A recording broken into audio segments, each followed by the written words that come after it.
When I first started selling stuff that I was making, I was obsessed with getting my stuff into physical stores so I could see them on shelves in person. While it is a great goal to have to end up in stores in the long run, here is why it might be a better idea to wait to get into wholesale until you are ready, and why I regret starting before all my products were ready. I was reaching out to a lot of stores in around 2015, giving them my catalog that I spent hours and hours on, and asking them if they would consider holding my greeting cards in their shop. I got some replies and even some orders, but most of the people just ignored me or said no or said not now, and I was very confused why. Now that I'm more of a seasoned veteran, I now understand why stores were saying no to me so many years ago.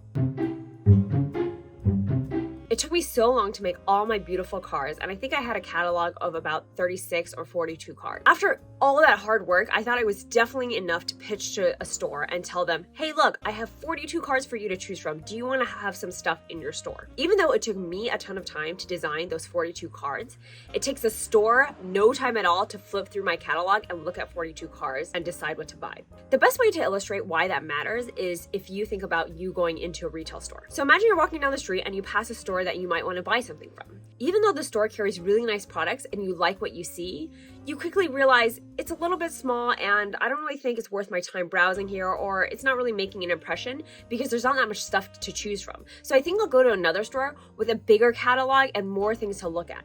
Obviously, there's a balance to that, right? If you go to a store with like hundreds and thousands of products, that's way too many to sort through. But we're really talking about the stores that have too little products versus a healthy amount to choose from. So that's really what stores are thinking about when they look through your catalog too. Familiar with wholesale even a little bit, that means that you know that there is a minimum that stores need to spend to buy wholesale. So say your wholesale minimum is $100 or $200. It's going to be very hard for that store to find enough product in your catalog to reach that $100 or $200 if you only have 42 SKUs versus if you had 100 SKUs. I just want to interject really quickly and say that 100 SKUs sounds like a lot, but that's because I was starting with greeting cards, and if you make something like pottery, obviously you will have a lot less SKUs, and that's totally normal.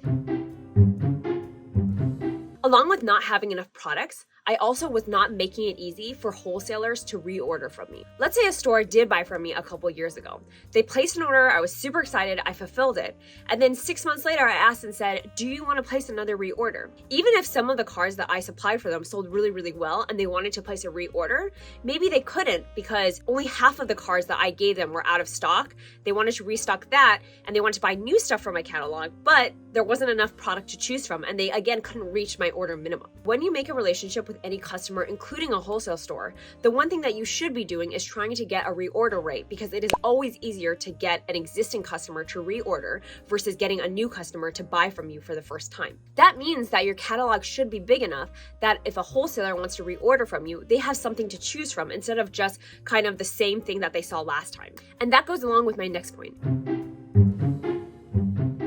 Years ago, I did get stores to order from me, but it was very difficult for them to place another order with me because I wasn't coming out with new products consistently. Let's take the shop analogy again.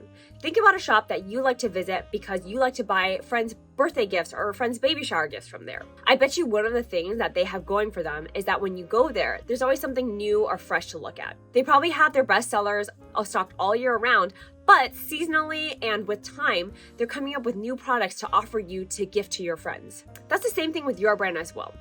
If you go to a wholesale store to love your products and they're really excited to order from you again, but they see the same thing for months and months and maybe even years with just one or two added products, it's not going to make it as exciting for them to restock your stuff. Think about it from their perspective.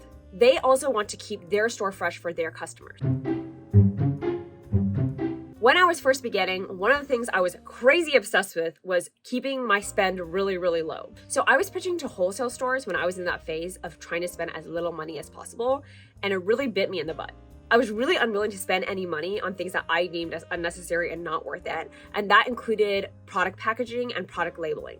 My products were not labeled correctly, so they would get to their door and they wouldn't be able to put it on their shelves because they weren't able to tell their customers what was inside my box.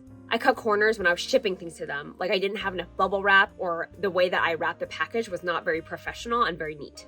Now that my systems and operations are at a higher level, that means I'm spending money where I need to, and my products all look really professional, and when they get to the door of the stores I sell to, they're able to put it on their shelves right away. When you're selling wholesale, you really need to think about things from the store's perspective.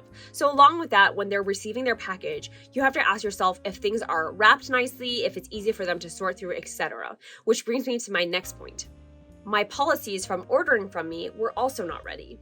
I had confusing policies about questions that stores asked me that constantly shifted, and I was not able to answer questions like, what new products do you have on the horizon? Or what's your policy on this or this or this? When you're selling to wholesale, do you know what will happen if a store wants to return stuff to you? Do you know your policy if they let you know that something was damaged in transit? Do you know when your best sellers are going to restock, or do you even know what your best sellers are? The thing that I regret the most about starting wholesale before I was ready is that I really think I wasted that initial pitch to the stores. That first impression is really, really important.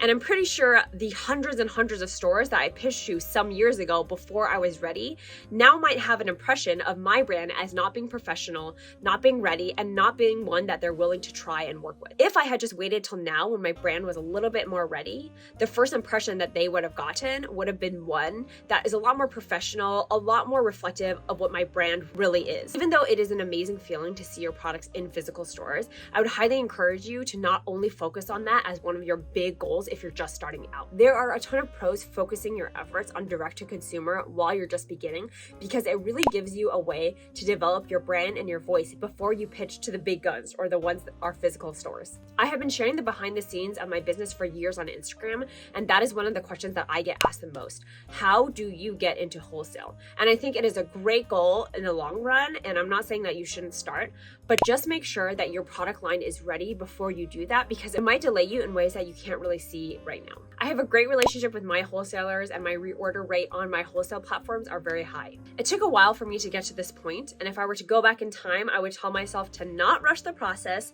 just enjoy building my brand, and get into wholesale when I felt like I was more ready. This year, I'm refocusing my efforts on growing my wholesale side of my business, because that's something I haven't really worked on in the past couple of years, so I'll be learning with you and sharing my journey as well. Let me know if you have any other questions about selling wholesale in the comments below, and I can definitely get to it in a future video. As always, hope this was helpful, and I will see you next week.